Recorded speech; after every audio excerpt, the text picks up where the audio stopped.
제가 생각을 해봤을 네. 때 버블을 논하기에는 조금 이르다. 그냥 반도체 쪽에서 이렇게 딱 한마디로 말씀드려요. 버블론 나올 때마다 메모리는 더 사야 된다.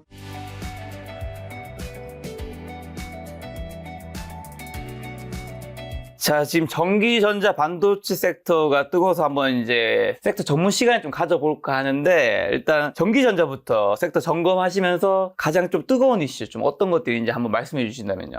사실 하반기 내내 굉장히 좋은 흐름을 보였었던 게 전기전자였습니다. 근데 이제 12월 들어서 AI 버블이라든가 FOMC, 즉 매크로 변동성 때문에 시장이 굉장히 많이 흔들렸었던, 즉 하반기 내내 벌었었던 거 좀 읽는 거 아니냐, 이런 우려가 나왔었던 게 이제 전기전자의 현 상황이었다라고 생각을 하고 있고요. 이제 12월 마지막 주 접어들면서 시장이 다시 업종에 관련된 본연의 성장성에 좀 주목을 하고 계시는 그런 모습을 보이고 있다라고 생각을 하고 있습니다. 그렇다면 다음에 좀 키워드로 보실 만한 이벤트가 뭐가 있을까? 한마디로 CES. CS 네. 1월인가 2월인가? 1월 이제 첫째 주, 1월 5일 날 네. 이제 본격적으로 이제 시작을 할 텐데요. 네. 그러면서 올해 CES의 키워드는 어찌 보면 혁신가들의 등장입니다. 혁신가들의 등장이라는 게 다른 말이 아니라 원래는 AI 자체가 각각의 제품들에 어떻게 적용이 되고 있는지 그런 것들이 지금까지의 키워드였습니다. 그랬는데 이제는 어떻게 되냐? AI가 생활 전반에 어떻게 녹아드는지, 그러니까 섹터에 대한 제품에 대한 구분 없이 어떻게 적용되는지가 이번 CES의 키워드라고 생각을 하고 있어서 그 부분을 1월 첫째 주부터 전기전자의 키워드로 집중을 하고 보셨으면 좋겠습니다. 근데 CS 얘기 나와서 그런데, 혹시 CS가 끝나고 나면 전기전자나 반도체 주가가 조금 더 오르는 경향이 있나요? 아니면 이거는 그냥 특별한 행사여서 그냥 뭐 잠깐의 뭐 그런 뭐 이벤트로 지나간다고 봐야 될까요? 뭐 원래 바이오도 그런 거 있잖아요. JP 모건에서 하는 뭐 행사 있을 때 뭐 맞아요. 이런 것들이 중요하다면서 있잖아요. 저희 일단 뭐 반도체에서 봤을 때는 CES 때 어떤 키워드가 많이 올라왔는지, 그리고 그 행사가 진행되는 주간에 관련 종목들이 좀 많이 움직였는지 그 강도에 따라 좀 다른 것 같아요. 그래서 뭐 작년 같은 경우는 사실 하이닉스랑 삼성전자가 부스를 되게 크게 차리고 이 메모리에 대해서 그 파운드리와에 대한 얘기들을 많이 했단 말이에요. 그래서 그거 관련주로 움직였던 종목들이 뭐 일주일 사이에 거의 뭐 한 30-40% 이렇게 갔었기 때문에 그 이후에는 조금 소강 상태에 들어갔던 부분들은 있다. 근데 좀 중장기적으로 저희가 이제 CES에서 뭐 점검했던 방향성 이런 거를 고려해보면 연내 CES에서 주요 키워드로 잡았던 부분들은 계속 뭐 성장팀은 유효했다라고 볼 수 있을 것 같습니다. 자, 그럼 이제 전기전자 말씀해 주셨는데, 반도체 하기 전에 전기전자랑 반도체가 약간 좀 겹치는 부분도 있는 것 같고 한데, 전기전자에 사람들이 헷갈릴 수 있으니까 추천주 아니고 그냥 전기전자 이런 종목들이 있다라고 하면 뭐가 해당되죠? 대장주 큰 종목들. 가장 언급 많이 하시는 게 삼성전기, 전기. 그리고 LG전자, 네. 그리고 LG이노텍. 보통 이 세 가지의 종목들을 대장주라고 표현을 굉장히 많이 하십니다. 알겠습니다. 여기서 또 토픽 종목을 좀 이따 여쭤보도록 하고요. 자, 그럼 반도체 섹터 점검해 주시면서 요즘 좀 가장 뜨거운 이슈는 반도체는 뭐 너무 뜨겁죠? 네, 저희 사실 올해 보면 반도체 국내랑 해외를 좀 나눠서 비교를 해볼 수 있을 것 같아요. 일단 국내 같은 경우는 대형주, 삼성전자, SK하이닉스의 평균 주가 수익률이 연초 기준으로 200%에 달합니다. 거의 2배 이상 뭐 성장을 했다, 주가 올랐다라고. 두 개를 합치기에는 너무 격차가 좀 심하지 않나요? 그쵸. 근데 이제 뭐 삼성이 한 100. 거의 약간 이거 평균값과 중위값의 차이 정도 같은 느낌인데, 서울 아파트 평균값이 요즘에 15억이고 중위값이 12억이더라고요. 이제 위에 아파트들이 올리는 거죠. 하이닉스가 방금 전에 좀 많이 올려준 것 같은 느낌이. 맞습니다. 네, 삼성이 한 100% 초반 정도 올랐고 하이닉스가 한 200% 후반, 그래서 300% 가까이 올라서 사실 상반기만 놓고 봤을 때는 하이닉스의 비중을 얼마나 더 과감하게 실었냐 이런 게 이제 변수가 될 수 있었던 것 같고, 하반기 들어와서는 그래도 전자가 상당히 예상보다 아웃퍼폼 해주는 모습들을 보였어요. 그래서 이게 사실 이렇게 국내에서만 대형주 위주의 아웃퍼폼하는 스토리가 나왔던 건 아니고, 사실 해외를 저희가 비교해봤을 때도 해외 반도체 대장주가 엔비디아가 있고, 올해 핫했던 브로드컴, 그다음에 대만의 TSMC, 마이크론 이렇게 4개로 저희가 보통 보는데 그 엔비디아 같은 경우는 올해 YTD로 그렇게 많이 오르지 못했습니다. 뭐 주가 수익률로 봤을 때는 뭐 한 40% 이 정도에 그쳤던 것 같고, 대신 이제 마이크론이 거의 한 이것도 100% 후반대 정도 올랐죠. 그래서 해외에서도 사실 이 메모리 반도체에 대한 관심이 되게 컸다. 그래서 지금 저희 반도체 시장의 가장 화두가 뭐냐를 보면 이 메모리, 이 핫한 메모리가 내년까지도 되게 좋을 수 있을까? 아니면 되게 강하게 보시는 분들처럼 27년도까지도 이 메모리가 되게 구도적으로 성장할 수 있는 흐름을 가져갈 수 있냐? 이런 게 관심이실 것 같습니다. 그럼 이제 올해 지금 오늘 저희가 촬영하는 이유가 내년도 전망하는 거니까 좀 더 세밀한 질문 하기 전에 전기전자는 내년에 주도주, 이게 전반적으로 전체 섹터에서 주도주까지 갈 수 있다고 보시는 건가요? 아니면 전반적으로 좀 그냥 맑음 정도를 보시는 건가요? 그 정확하게 말씀드리자면 주도주는 이번 하반기 하반기였다. 였었다라고 네. 좀 생각을 하고 있습니다. 네. 근데 맑음은 지속될 거예요. 맑음 지속될 것이다. 그 이유가 뭐냐면 전기전자라는 업종 자체가 원래는 제가 말씀드렸던 앞에 이제 대형주 말고는 관심이 많이 없으셨어요. 그러니까 약간 분기 단위로 각각의 대형주들이 이제 신제품이 출시가 됐을 때 그 사이클에 맞춰서 이제 포트에 담으신다든가 이런 네. 식으로 대응을 하셨다면 이번 하반기에는 기판도 그렇고 MLCC도 그렇고 각각의 제품별로 사이클이 바뀌었다라고 평가하시는 분들이 상당히 많았습니다. 제가 그래서 기관분들을 만나더라도 네. 외부분들하고 소통을 하더라도 그런 얘기들을 굉장히 많이 들었기 때문에 한 번 바뀌었던 사이클은 전기전자의 근본적인 전제를 바꾸는 이벤트였다고 생각을 합니다. 올해 하반기가. 그래서 그 맑음이 내년에도 지속될 수 있다라고 보고 있습니다. 특히 삼성전기는 뭐 올해 하반기 굉장히 추천하신 분들이 많더라고요. 정말 많아요. 이유가 뭐예요? 왜냐면 실제 많이 올랐죠? 실제로 많이 오르기도 했는데 네. 제가 아까 말씀드렸다시피 약간 반도체랑 겹치는 부분들도 있고 그리고 그러면 전기전자 뭐냐? 라고 하는데 전기전자의 부품을 크게 보자면 세 가지로 구분이 갑니다. 네. MLCC가 있고 네. 기판이 있고 모듈이 있어요. 카메라 모듈. 아. 근데 삼성전기가 그 세 가지 부품을 모두 다 갖고 있습니다. 근데 그 세 가지가 모두 플러스 요인이 나타났던 게 올해 하반기였죠. 그렇기 때문에 삼성전기를 탑픽으로 미신 분들이 많습니다. 편안하거든요. 굉장히 선택지가. 자, 그럼 반도체는 올 하반기는 뜨거운데 내년은요? 지금 삼성은 이제 주가 굉장히 전 주주로서 굉장히 기쁩니다. 주주로서. 축하드립니다. 네. 보통 이제 우선주를 다 가지고 있기 때문에.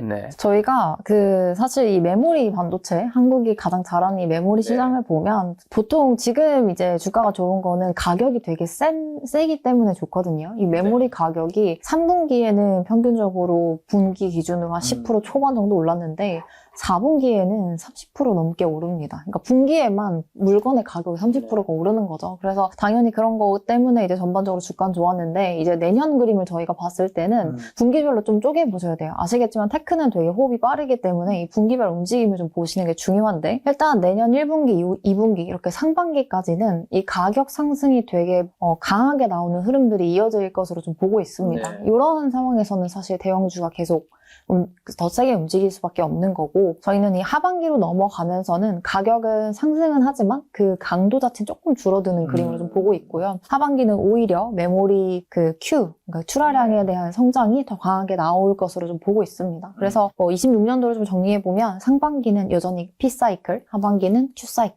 이렇게 좀 정리를 해볼 수 있을 것 같아요. 자, 미국 마이크론이 시장 전망치 훌쩍 뛰어넘는 슈퍼 서프라이즈 실적 가이던스를 발표를 했었는데 이것이 국내 반도체 기업에 그러면 주는 실질적인 신호를 보고 삼성전자가 지금 11만 전자 돌파하고 12만 근처까지 가 있죠, 지금. SK하이닉스도 급등했고요. 전문가들이 메모리 가격 상승폭이 아까 전에 말씀하신 건데 내년 상반기는 확실히 상승한다 말씀해 주셨는데 상승폭이 확대될 것이라면 목표 주가를 대폭 상회하는 이유는 좀 뭐라고 보시나요? 네, 저희가 이 마이크론부터 사실 보면 내용이 두 가지 정도가 되게 하이라이트 해볼 만한 거였어요. 일단 첫 번째로는 HBM에 대한 시장 규모를 더 상향 조정을 했습니다. 그러니까 회사가 기존에 보고 있었던 가이던스가 있었는데 그것보다 더 상향 조정하는 HBM 시장을 보고 있고 이렇게 된다면 당연히 회사 입장에서는 이거에 대한 캐파를 확장하는 그런 기조를 계속 가져갈 수밖에 없습니다. 이게 중요한 이유는 HBM에 대한 캐파를 더 확장하면 기존에 저희가 요즘 좋다고 하는 이 레거시에 대한 캐파 확장의 속도가 더딜 수밖에 없겠죠. 그러면 공급은 상대적으로 예상보다 더 타이트하게 흘러갈 수밖에 없을 거고 서버 때문에 수요는 되게 좋은데 공급이 제한적인 상황이기 때문에 가격에 대한 이 상승 모멘텀이 좀 더 오래 갈 수 있다라고 저희가 정리를 해볼 수가 있는 겁니다. 그래서 이런 것 때문에 이제 첫 번째가 이제 해볼 만한 내용이고 두 번째로는 차기 분기 가이던스가 되게 좋았습니다. 그러니까 마이크론이 국내 삼성 하이닉스랑 이 회계 기준이 좀 다른데요. 저희는 보통 4분기 실적이다라고 하면 10월에서 12월까지 이 3개월치잖아요. 근데 이번에 마이크론은 11월, 10월, 9월 이렇게 3개월치에 대해서 실적 발표를 하고 12월, 내년 1월, 2월에 대한 가이던스를 줬는데 이 내년 2월까지만 본다고 했을 때도 그때도 가이던스가 시장 예상했던 것보다 30%나 더 높은 겁니다. 그러면 당연히 이제 내년 연간에 대한 마이크론의 눈높이가 높아질 네. 수밖에 없고 동종 업종에 있는 삼성과 하이닉스의 내년 1, 2월도 좋겠구나라고 계산이 될 수 있는 거죠. 그래서 그런 맥락에서 이제 주가는 더 높이 올라갈 수밖에 없는 건데요. 저희가 이런 아는 얘기들을 다 정리하고 조금 더 이 전자닉스에 대해서 네. 긍정적으로 볼 수밖에 없는 이유는 사실 업계 관행상 이 서버에 대한 수요는 4분기 그리고 그 다음 연도 1분기가 되게 수요가 좋습니다. 그리고 특히나 하이퍼스케일러 업체들 입장에서 봤을 때는 메모리라고 하는 핵심 부품, 이 재고를 제대로 빌드업을 해주지 않으면 담당자, 그러니까 그 구매 담당하시는 분들이 되게 곤혹스러운 상황에 맞이할 정도로 그렇게 좀 중요한 그 시기이기 때문에 이렇게 해서 이 서버에 대한 수요가 강한 때, 이 내년 1분기 정도까지는 무조건 전자닉스는 고해야 된다. 이렇게 좀 정리해볼 수 있을 것 같아요. 전자닉스는 고해야 된다. 네.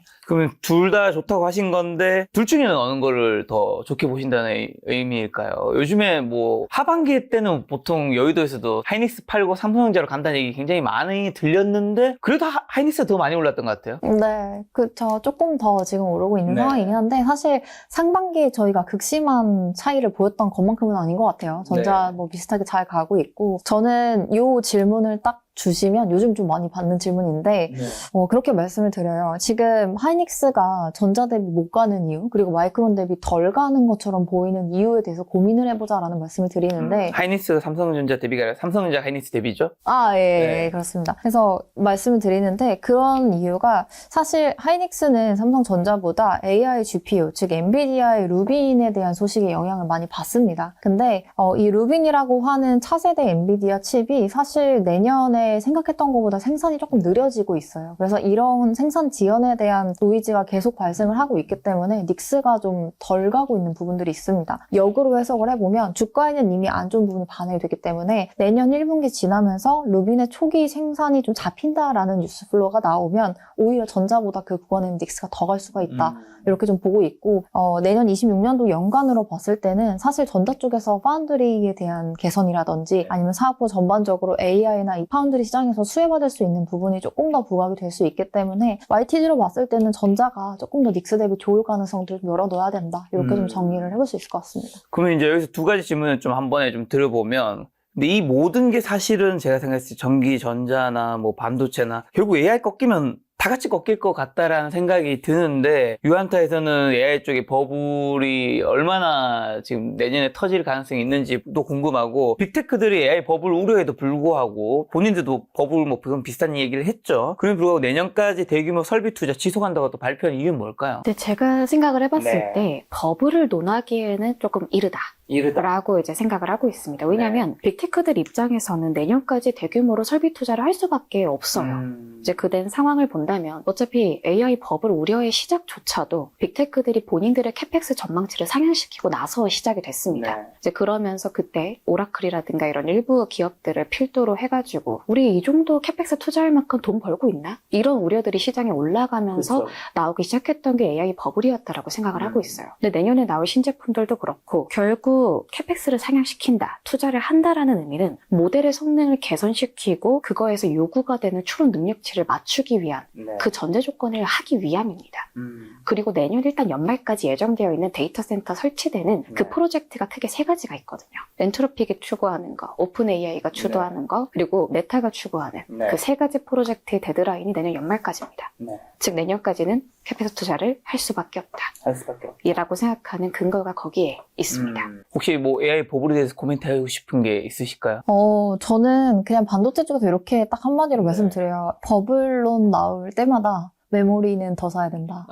그렇게 생각을 합니다. 왜냐면 이게 사실 캐펙스가 보통 저희가 이제 테크 플레이를 할 때 그 미국 하이퍼스케일러들의 캐펙스 성장률, 증가율이 감소할 때가 주가가 항상 피크였고 그럴 때 한 번씩 조정이 세게 나왔다가 다시 올라가는 식으로 반복이 됐잖아요. 26년도를 보면 증감률이 낮아질 수밖에 없죠. 그래서 이 우려가 사실 계속될 수밖에 없는 것 같아요. 근데 이 메모리를 제가 사야 된다라고 말씀드리는 이유는 캐펙스 CPS는 줄어들 수는 있으나 메모리 관점에서 얘네한테 기여하는 부분들은 오히려 내년, 후년 갈수록 메모리의 의미가 더 커집니다. 그래서 그 하이퍼스케일러 업체들의 구매의 비중을 봤을 때 메모리 비중이 오히려 더 늘어나는 건 26년도와 7년도이기 때문에 그런 거를 저희가 주목을 해서 본다면 시장이 어려워서 출렁일 때는 메모리로 대응을 하면서 아웃퍼폼하는 전략을 가져가는 게 맞지 않나 그렇게 생각을 하고 있습니다. 자, 그리고 또 일부 빅테크의 재무 지표 둔화 조짐이 보임에도 불구하고 2026년 컨센서스상에서는 잉여 현금 흐름 우리가 낮다고 또 판단하는 근거가 뭘까요? 이게 굉장히 여러 가지 관점에서 볼 수가 있는 게 그동안은 북미 빅테크들이 자기가 번 돈, 그러니까 원래 본인들이 갖고 있는 사업 모델이 있잖아요. 그 사업 모델을 통해서 벌어들인 돈을 가지고 투자를 해왔어요. 캐펙스 투자를 진행을 할 때. 근데 최근에 버블오라는 가치가 올라왔던 게 뭐냐면 채권 발행, 즉 회사채 발행이 급속도로 늘어났습니다. 북미 빅테크들 중심으로요. 그러면서 우려가 생겼던 건데 저는 잉여현금 흐름을 보는 것 자체가 실질적으로 정말 다른 거 다 빼고 나갈 거 다 빼고 남은 캐시가 어느 정도 있느냐가 재무 상태를 판단하기에 가장 적합하기 때문입니다. 근데 보면 부채 비율을 보더라도 그리고 이자에 관련된 그 비율 같은 것들을 살펴보더라도 벌어들이는 것 대비해서 나가는 게 과연 부담스러운 수준인가? 그런 상황이 아니거든요. 그렇기 때문에 빅테크들의 현재 상황, 즉 저희가 CSP 3사라고 불리는 이제 업체들이 있잖아요. 마이크로소프트, 알파벳, 그리고 이제 아마존 이렇게 세 가지 기업들을 살펴봤을 때는 우려할 부분들이 관측되고 있지는 않다라고 생각하고 있습니다. 빅테크 얘기 나와서 그런데 그럼 두 분 해외 뭐 글로벌 정보니까 더 편하게 얘기할 수 있으니까 AI 시대 빅테크 중에서는 그래도 뭐가 제일 끝까지 살아남을까요? 저는 구글하고 AWS에 두 개는 뭐 빅테크 투자하시는 분들이라면 쭉쭉 가져가시면 좋을 것 같고 개인적으로 저는 뭐 제 2세가 뭐 태어난다고 하면 그 곧 주식을 태어나시나요? 아유 뭐 그런 건 아니지만 네. 하지만 있다고 하면 자녀한테 물려줄 주식으로 빅테크를 고르자라고 하면 그 두 종목이 될 것 같습니다. 아, 구글과 AWS. 알겠습니다. 썸네일 한 개 나왔네요. 자녀에게. 저는 둘 중에 픽하자면 구글이요. 나머지 총 7개, 총 7개 되는데, 이제 10개 되는데. 의견이 겹치나요? 의견이 겹치는 이유가, 제 남편이 개발자입니다. 개발자인데, 이제 물어봤었을 갑자기 근거가 되게 없어 보이는데요?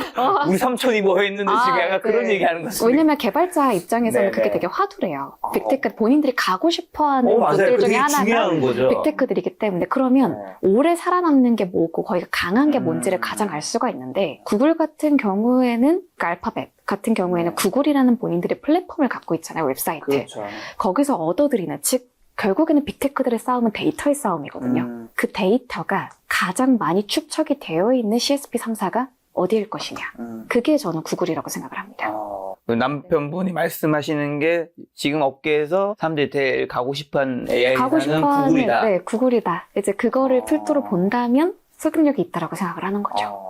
제가 2020년에 코로나 딱 직전에 미국 갔었는데 친구가 아마존의 그 시애틀의 개발자인데 그 친구도 그때도 그런 얘기 하더라고요. 지금 개발자들이 제일 가고 싶은 회사는 구글이다. 구글이라고. 그리고 이제 구글이 저 희청일 때 그래도 뭔가 개발자들이 그렇게 가고 싶어하는 회사인데 그래도 이렇게 뭔가 잘 못 보여주고 있어도 AI 시대에 뭔가 있지 않을까 하니까 결국 어쨌든 올라오긴 하더라고요. 맞아요. 본인들이 그걸 가지고 활용할 수 있는 게 굉장히 무궁무진하거든요. 기업 자체가. 구글 하나만 있다는 건가? 아니면 또 다른 것도 있나요? 다른 것, AWS는 의견이 좀 다른가요?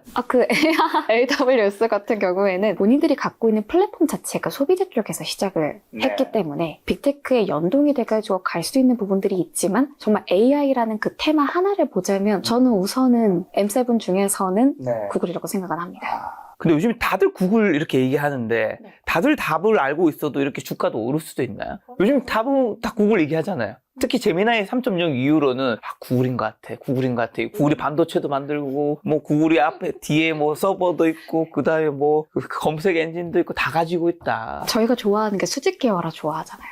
그렇죠. 그러니까 AI가 갖고 있는 것들 각각의 기능들을 어찌 보면 나눠본다면 반도체 칩으로도 나눌 수 있을 것이고 모델로도 볼 수 있을 것이고 소프트웨어나 실질적인 이제 제품들 이렇게 쫙 봤을 때 그 모든 수직 계열화를 갖고 있는 건 CSP 3사거든요. 근데 결국 갖고 있는 것 중에 어떤 것이 성능이 좋은가? 아마 작가님께서도 챗GPT랑 제미나이 두 개 다 쓰고 계실 텐데 아마 최근에 쓰시다 보면 제미나이를 훨씬 더 많이 쓰고 있어요. 이게 기울기가 점점 어떻게 기울어지고 있는가? 이걸 조금 기울기가 시작됐다. 네, 기울기가 조금 두 분도 쓰시나요? 저희도 둘 다 쓰죠. 둘 다 쓰죠. 둘 다 쓰시는데 제미나이가 훨씬 더 좀 좋다 느끼시나요? 때에 따라 다른 것 같아요. 때에 따라 그가 약간 조금 더 저는 창조적인 거 네. 뭔가 새롭게 만들어낸다 하면 챗GPT 많이 쓰는 것 같고요. 네. 그러니까 정말 기술이라든가 아니면 이런 것들을 조금 간편하게라도 정리하고 싶다. 네. 그러면 그러니까 조금 더 논리지 쪽으로 간다면 제미나이를 쓰는 것 같습니다. 최근에 본다면. 자, AI 모듈의 또 효율화가 진행될 때 GPU나 HBM의 증가 속도가 조절될 가능성과 전체 컴퓨팅 수요의 이제 구조적 증가 중 어느 쪽의 영향이 더 큰 걸까요? 네, 이게 사실 가장 요즘에 이슈가 많이 되는 부분 중에 하나인 것 같아요. 왜냐면 저희가 2022년도 후반부터 시작됐던 엔비디아의 그 성장들 있잖아요. 그때는 사실 데이터가 폭증하고 얼마나 더 GPU의 스펙을 높여서 스케일업을 빨리 하냐, 이게 중요했어서 그때 이제 GPU나 HBM 성장률이 뭐 60%, 80% 이렇게 되게 높게 나오기 시작을 했었는데 사실 요즘 업계에서 필요한 거는 AI 모델의 효율화거든요. 네. 그래서 효율성이 얼마나 더 좋냐. 그래서 모델들이 뭐 MOE 모델이나 KV 캐시 이렇게 이제 뭐 요즘 구글에서 핫하게 얘기하는 그런 이제 효율성에 대한 부분들을 강조하게 되면 사실 GPU나 HBM보다는 CPU, 그 다음에 네. 스토리지 SSD, 레거시 DRAM 이렇게 이 기본 레거시한 메모리 쪽이 더 수요가 높아질 수밖에 없는 거거든요. 그래서 이제 올해나 이제 내년을 놓고 봤을 때는 HBM은 좀 성장률이 둔화가 될 거다. 그리고 HBM은 경쟁 업체도 많아지지 않냐라는 우려가 나오기 때문에 이런 얘기들이 있는 건데 저는 뭐 가능성은 충분히 있다고 봅니다. 이게 이제 효율성 측면에서 계속 칩들의 수요가 강조가 된다면 올해의 기점으로 해서 내년 후년 한 27년도까지는 이 효율성을 강조하는 칩들의 종류가 되게 많아질 거예요. 그러면 그 안에 들어가는 아까 말씀드렸던 스토리지, 이 랜드 업체들의 주요 제품하고 그다음에 LP 디램 뭐 이런 부분들, 이 신규 디램, 고용량 디램들의 수요가 되게 가파르게 나올 수 있을 거기 때문에 HBM 걱정하지 말고 레거시 디램이 성장률이 더 높아지는 부분들에 좀 주목을 하자. 이렇게 좀 정리를 해볼 수 있을 것 같아요. 자, 그리고 또 루빈 얘기 나와서 최근 루빈에 대한 노이즈랑 시장 업데이트 좀 한번 해주신다면요. 네, 일단 루빈 같은 경우는 저희가 엔비디아 차세대 제품이죠. 근데 원래 이게 이제 정상적으로 샘플이 나오려고 했던 시점은 2026년도 2분기 중순 정도였습니다. 근데 그게 좀 지연이 된 거고요. 한 2개월 정도, 3개월 정도 지연이 됐다라고 봐주시면 될 것 같아요. 저희가 그 전 세대였던 블랙웰 때에도 비슷한 사실 얘기가 있었잖아요. 그때도 발열 이슈가, 네, 그쵸. 발열 이슈가 있었고, 그래서 이제 재설계를 해야 된다, 이런 부분들이 있었는데, 이번에도 사실 비슷한 이슈인 것 같습니다. 그래서 저희 이제 유안타 저희 본사가 대만 쪽인데 그 대만 채널 쪽 얘기를 좀 들어보면 같이 이거를 작업을 하고 있는 뭐 호나이나 이렇게 디자인 같이 하고 있는 대만의 밸류체인에서도 이런 내용들이 확인이 되고 있어서 그렇게 큰 지연은 아닌데 그래도 옛날과 같은 이슈들을 해결하기 위한 작업들이 좀 진행이 된다. 그래서 이게 한 개 분기 정도 지연이 됐기 때문에 본격 양산 시점을 26년도 5월 정도로 봐라라고 지금 정리가 되고 있습니다. 근데 시장 일각에서는 뭐 3분기까지 밀린다 이렇게도 좀 생각을 하고 계시는데 저희는 그렇게까지는 안 밀릴 거로 보고 있고요. 본격 양산이 26년도 5월이라면 이제 초기 램프업 시점은 아마 1분기 정도일 거거든요. 그래서 그때는 이 루빈에 대한 노이즈가 줄어들면서 하이닉스가 조금 더 주가가 좀 좋을 수 있는 부분들 이런 거 같이 좀 챙겨보시면 좋을 것 같습니다. 만약에 루빈 일정이 좀 뒤로 밀리게 되면 엔비디아 밸류체인 기업들은 다 주가가 조금 안 좋을 수도 있겠네요. 좀 부진할 수 있죠, 단기적으로. 네. 그리고 또 2026년 본격화된 엔비디아 루빈 세대가 기존의 블랙웰 아키텍처에 비교해 가장 또 차별화된 지점은 뭘까요? 약간 엔비디아 같은 경우에는 하퍼나 블랙웰 시리즈에서 어찌 보면 연산의 양을 늘려서 더 성능이 좋은 반도체를 만들어 보겠다. 이게 굉장히 키워드였었던 것 같아요. 근데 이번에 공개될 이제 루빈 자체는 이제 공개되는 모델이 이제 크게 세 부분으로 나눠집니다. 이제 성능을 굉장히 강조했던 두 가지 모델이 하나 있고요. VR200이랑 VR300 그리고 효율을 강조한 CPX 모델 이렇게 총 세 가지로 구분이 간다라고 봐주시면 돼요. 즉 성능과 효율을 두 가지를 모두 다 잡겠다. 그게 이번에 엔비디아가 루빈을 출시하는 그 이제 근본적인 목표라고 좀 생각을 하고 있습니다. 그럼 루빈 시대에 도입돼 좀 분리형 추론 아키텍처가 AI 모델의 무게 중심을 학습에서 추론으로 이동시키는 핵심 동력이 된 이유는 뭘까요? 그 약간 엔비디아는 모든 세대를 설명할 때 본인들만의 설계도, 아키텍처는 어쩌면 설계도니까요. 그거를 이제 공개함으로써 본인들이 이 반도체에서 목표로 하고 있는 것이 무엇인가 이걸 좀 설명하는 특징을 갖추고 있습니다. 그리고 이번에 루빈 세대에 앞서서 발표했던 아키텍처가 분리형 추론 아키텍처라고 봐주시면 되고요. 크게는 컨텍스트와 어찌 보면 이제 제너레이션 그 두 가지 부분으로 나눠집니다. 그냥 되게 단순하게 설명하자면 원래는 GPU 하나 똑똑하게 하나 이제 잘 갖춰놔가지고 걔로 하여금 이제 굉장히 여러 가지 역할을 한꺼번에 감당할 수 있게 하자. 이게 목표였다면 지금은 역할에 따라서 어떤 거는 굉장히 똑똑한 애를, 네. 어떤 거는 이 기능만 수행해도 괜찮은 애. 이렇게 크게 두 가지를 필두로 해서 만들어보자. 이게 이번에 분류형 이제 추론 아키텍처가 갖고 있는 의미라고 생각을 하고 있습니다. 즉, 추론이라는 특정 기능을 수행하기 위해서 CPX라는 모델을 만들었다라고 생각을 한다면 기존의 반도체의 중심 자체가 이제 뭐 학습이었다면 이제 추론으로 조금 이동해가는 그런 모습이 확인이 된다라고 보실 수가 있는 거죠. 자, 그럼 추론 추리의 병목 현상을 해소하기 위해 새롭게 등장한 GDDR7 기반의 구조가 기존 메모리 시장에 어떤 변화를 좀 몰고 올까요? 아마 제가 아까 말씀드렸던 루비 모델 중에서 GDDR7이랑 연관된 건 CPX 모델을 이제 말씀하시는 것 같은데요. 그걸 보시면 됩니다. 왜 HBM 대신에 GDDR7을 부착을 했을까?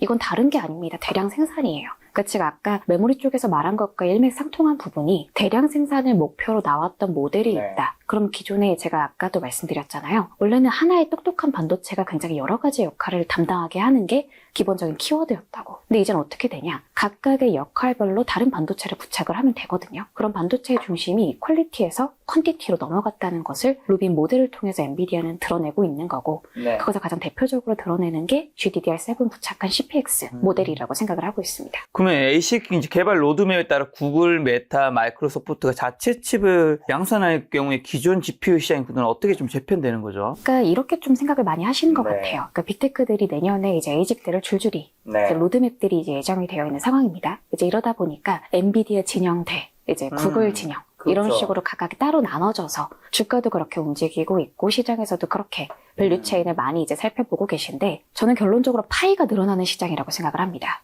그렇다면 지금 현재 시점에서 누가 승자일까를 보는 거는 의미가 있는 접근은 아니라고 생각이 들어요.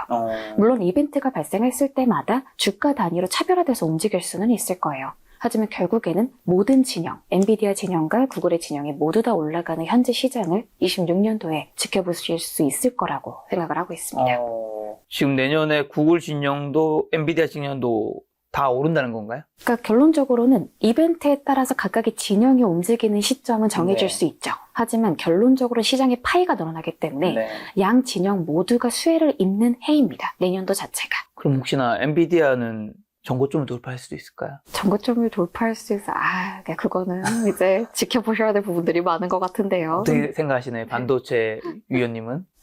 엔비디아는 네, 전고점 트레이도 저는 가능할 것으로 사실 보고 있어요. 뭐 엔비디아 자체가 이제 이번에 그룹이라고 하는 회사도 인수를 했고 이 추론에 대해서 부족한 부분들을 채워가면서 시장 대응을 하고 있기 때문에 시장이 지금 우려하는 것 중에 하나가 추론이 부족해서 뭐 구글이나 여타 비엔비디아 진영한테 질 수도 있다, 좀 시장 빼앗길 수 있다 이런 우려인데 그게 주가에 반영되었다라고 저희가 생각을 하면 중장기적으로 봤을 때 엔비디아가 나머지 필요한 포트폴리오를 채워나가면서 사업을 성장시킬 거기 때문에 밸류에이션 관점으로 싸다라고 하는 구간에 진입을 하게 되면 그게 이제 전고점을 트라이할 수 있는 뭔가 새로운 스토리로 움직이지 않을까. 그래서 저희가 AI 시장이 지금 예상하고 있는 대로 매크로에 별 영향 받지 않고 계속 위로 올라간다고 하면 엔비디아도 트라이를 해야 맞는 거죠. 그러면 AI는 혹시나 언제까지 갈까요? 예를 들면 우리가 2차 전지가 뭐 계속 가진 않았잖아요. 조방원도 뭐 내년 어떻게 될지 모르지만 몇 년 가고 이제 어떻게 보면 방산 같은 경우 한 3년 갔나요? 3년 가고 뭔가 이제 안 가는 듯한 느낌이 좀 보인단 말이죠. 그러니까 영원히 가는 섹터는 지나보면 그 당시에는 영원히 갈 것 같은 느낌이 하고 요즘에 뭐 이제 나오는 게 뭐 나스닥, QQQ, 그 다음에 반도체 뭐 ETF 그냥 이거 사모으면 뭐 부자 됐다 하면서 그냥 이런 거 사면 된다 이런 게 또 굉장히 요즘에 특히 저도 증권사나 자산운용사에서 뭐 초대 같은 거 많이 받는 게 이제 나스닥 기술주들 그런 세미나들이 너무 많다는 느낌이 확실히 많이 받거든요. 확실히 이게 뭐 당연히 이제 고객단 상품을 팔거나 이런 거 할 때도 잘 될 때 팔 수밖에 없으니까. 근데 그게 결국에는 뭔가 거품의 징조일 수도 있고 버블의 징조일 수도 있고 한데 좀 두 분 의견 어떠신지? 저는 사실 AI 시장 자체가 위로 올라가는 거는 한 5, 6년은 계속 간다고 보고 있어요. 왜냐면 뭐 중간에 당연히 이제 그 기복이 있을 수는 있는데 저희가 지금 좋다고 하는 AI들 대부분이 응용처가 서버잖아요. 이거는 B2B 업체들의 인프라를 구축을 하기 위한 활동이고요. 시장의 사람들, 우리가 필요한 거는 B2C죠. 근데 B2C가 있나요, 지금 AI가? 없죠.